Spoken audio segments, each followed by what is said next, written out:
Hello and welcome. This is Japan, and we just had Summerslam Night 2, and it was a mixed bag, honestly. I feel like there was a lot that was good, a lot that was bad, there was a lot that was meh.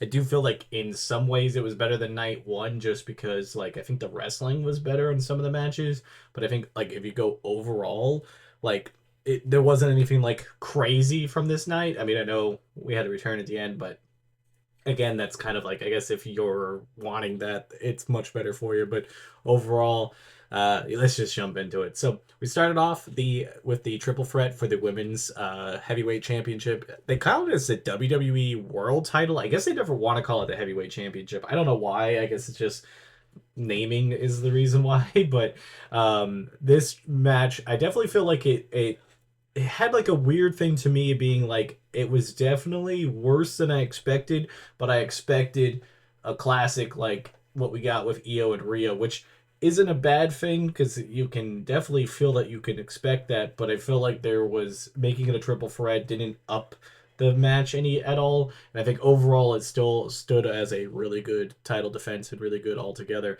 Everybody looked amazing. I'm really surprised that Rhea took the pin. I really don't know who was going to when you have something like this. Somebody has to do it, and it's kind of a hard thing because you kind of want to protect everybody in the same way. And I think they did. The ending sequence was pretty decent. There was a lot of good moments here. I mean, Io is always looking like $1,000,000. I mean, if we had to individually put them, I would definitely put Io as a S. The other two as A's. So altogether, I think solidly this would be a solid A match.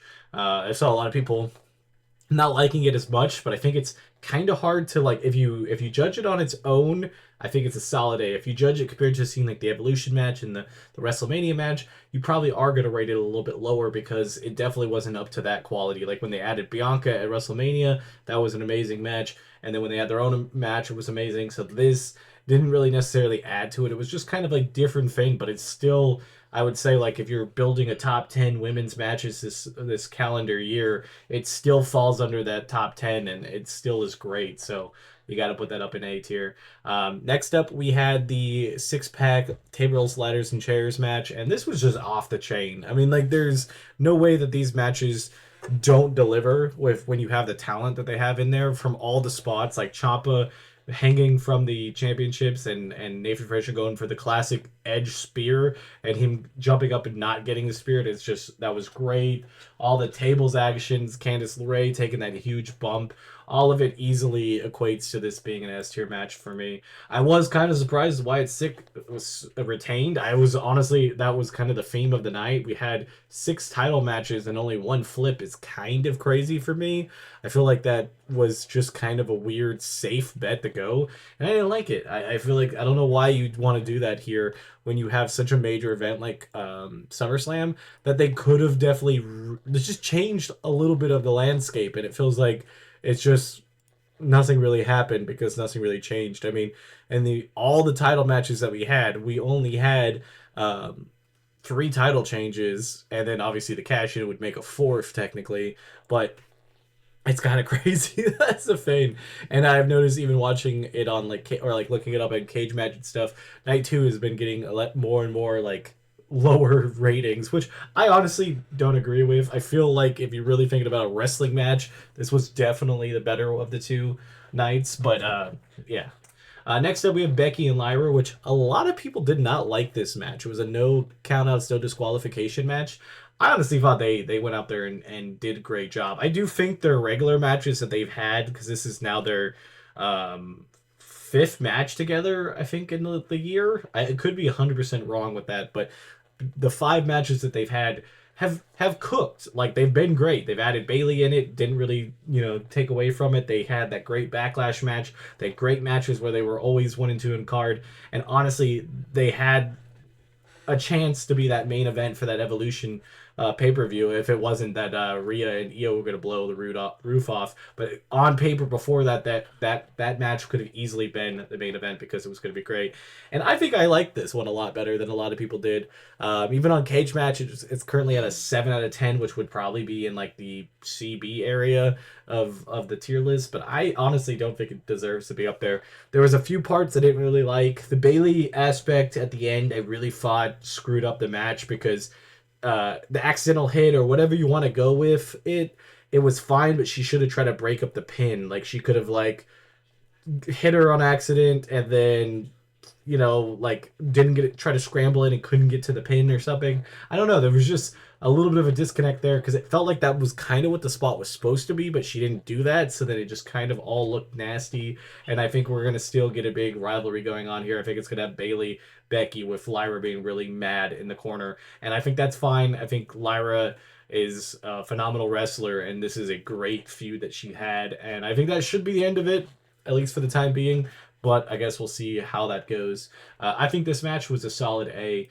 The spots that they did were really phenomenal, and especially that part where Becky's walking by the table and out of nowhere Lyra gets the leg drop on her. This was a solid match. I don't think it's the best one out of the five. I would have to like actually sit down and watch all five back to back to back and then decide, because it's like I can think about them and I know that they were great, but I can't like off the top of my head tell you what's better. Maybe I'll do a tier list if somebody wants that. We could totally do that. But then this is where the show dramatically just crashed. And now, also, I'm going to be 100% honest. The next match, Solo versus Jacob Fatu, I had to watch twice because the first time I fell asleep. I fell asleep between. I saw them enter, and then they were fighting, and then I fell asleep, and then it was the ending, and then I had to watch back the stuff. And I can understand why my body was put to sleep. This was a not great match. Honestly, this has been a gripe about this steel cage Hell in the Cell type thing. It's a steel cage match. The Hell in the Cell is different, but the steel cage match, which you could just walk right out of there, it's just so melodramatic as an ending. I know it's supposed to save the other person, but it's dumb. The best part of the match was when the match was over and Jacob Fatu did the moonsault from the top of the cage. They had that in the beginning of the or in the match at all that would have easily saved this match a lot better, but no. This is the worst match of SummerSlam. This is by far, you could say that. It beats out the Sami Zayn and Karrion Kross match, because at least that match I thought was better. It was just a very confusing storyline that they put in this. I was fine with the storyline. I had no problem with Solo retaining. I feel like that was going to be the call no matter what. It's what I picked in the thing. I was fine with Jacob Fatu obviously winning, but I'm wearing a Fatu shirt right now, but this was not it. This was just not what you needed to do here, and it was a disaster. So I'll go put it in D. Next up, we have Dominic Mysterio versus AJ Styles. This one was another kind of confusing option that they went with. I feel like the build-up of it, like story-wise, was great. The match build-up with them wearing Eddie Guerrero and Rey Mysterio gear, all was good stuff. And like it being late on the card, I thought we were going to get something blown out of the water, but it just didn't really deliver that way. I feel there was a lot of good spots in it. The fake or like the chair disqualification kind of spot where he hits, tries to pretend like he gets hit and throws it to AJ Styles. AJ Styles does it. That is classic fun stuff. I'll never not like those type of things. But it felt like it was just kind of rushed, and then AJ just wins semi clean. I know it's the boot and all that, but I didn't feel like that would be enough to take out AJ Styles, and I just kind of felt like they missed the thing. Because my big thing was like AJ should win this, have the belt, and then eventually, if they wanted to go, Grand Slam champion for John Cena if he dropped the belt tonight, then that would have worked perfectly. But they didn't do that, even though they ended up dropping the belt for John Cena. But I put it in C. Again, it was a solid match. It was entertaining in parts, but for overall thing, it didn't do it for me. Then we get the main event, John Cena versus Cody Rhodes. This was a phenomenal, like, cinematic type wrestling match where there was just so much back and forth, and by far the 20 seconds of aura farming that John Cena did by bringing Cody Rhodes up in the elevator thing was phenomenal. I feel like they had so much stuff that was going. Everybody was on their edge of the seat because we thought something was going to happen. And I guess John Cena's face turn is just John Cena's face turn. I really feel like it was confusing to do that because I really felt like Cody should have turned heel. And I know some people are like, well, he did because he grabbed the stuff. No, that's not a heel turn. He was just desperate and barely did anything to him compared to what he could have, especially in a street fight. It doesn't have any rules. You can't hitting a heel turn in a street fight is very rough because it's like you can do anything anyways. You're just doing the match. You're not doing anything out of the ordinary. So Yeah, this was a great match. This blew out of their WrestleMania match by far. Like, it was a great choice, whatever they did here. Cody getting the title is an interesting thing. I do like Cody as a champion. I don't know if this is the right time. I feel like there's something with the John Cena thing, like that he wanted with other stuff. Obviously, we see the return afterwards. That's going to be against John Cena, so I guess that's where they were to go. But again, why would you do it for the title down the line? I guess so.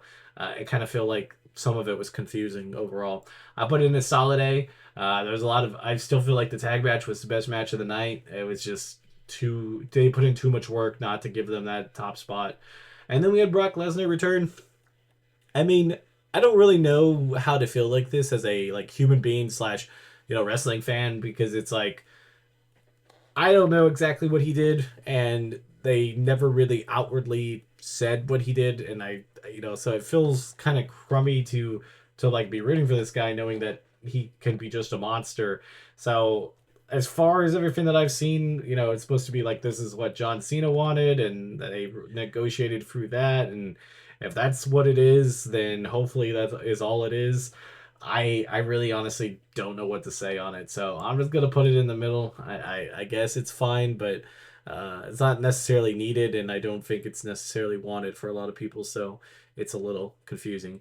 But yeah, night two is in the books. I think it was a solid B show. I think it was definitely better than night one, but night one just blew it out of the water with the Seth Rollins cash in at the end. So it's a memorable SummerSlam. I mean, they did secure that. I just feel like some of the stuff just didn't go up to par, and I think they know it too. I think they definitely knew some of these matches just didn't get the time that they needed on the card for whatever reason. When there's no time limit to these events, it's kind of insane that they just don't give them more time. Like Jade and Tiffany should have had way more time on their match, and it just overall kind of screwed with everything else. But yeah, if you guys like this is my SummerSlam fate. I do a bunch of other wrestling content on here, so if you're new and just coming in on this video, just this is a nice home for a whole bunch of wrestling content. So I will see you guys on the next one. Bye, guys.